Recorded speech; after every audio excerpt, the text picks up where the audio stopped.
So hey everybody, so Braden, there's been so much going on in the marketplace and stuff like that, and so many people phoning in with questions about pricing and interest rates and mortgages. Can you maybe shed some of the light on some of the questions we've been getting, what we've been telling people? Yeah, so we're sensing that a lot of people sort of are feeling that we're out of the woods with this interest rate stuff, because a lot of people who were on variable rates saw things go up for incrementally over the last 15-18 months.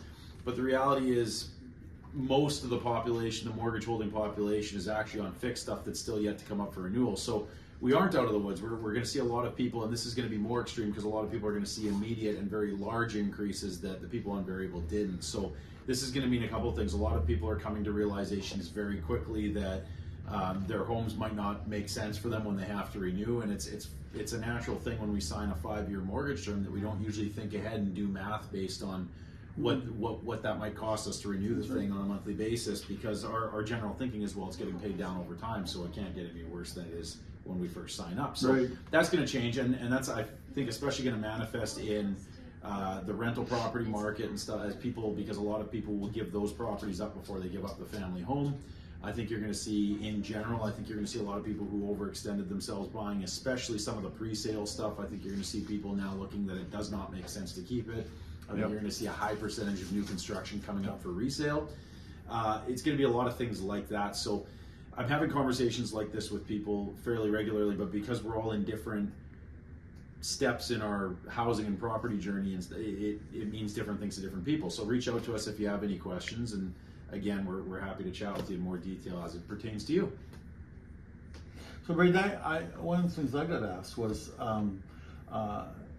if I sell now, like, I mean, if people are buying and selling now, it doesn't matter, it's all relative. You'll sell lower, but you'll buy lower. But is there a strategy that people could use, like people like you mentioned, people selling their rental properties? Well, that puts them in a strong position if they get their equity out of that to wait for, because the market is going down, right? Yeah, I think there will be opportunities. I think you're going to see a lot of people who waited too long. It's kind of like the frog in hot water thing.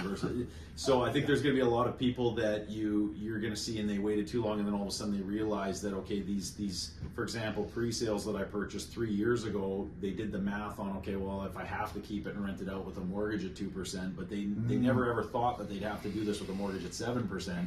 So I think you're going to see some deals, like you're going to see some people who, not only will the motivation be high, but the time frames are going to be very tight, which increases how drastic the action people take to unload these burdens is. Well, right? So there's so much going on. Like Braden said, if you have any questions about what might be good for you or a different situation that you're in, definitely give us a call. There's so many factors to take into account. So yeah. Yeah. So you're gonna sign us off? Yeah. See you guys later. See you later.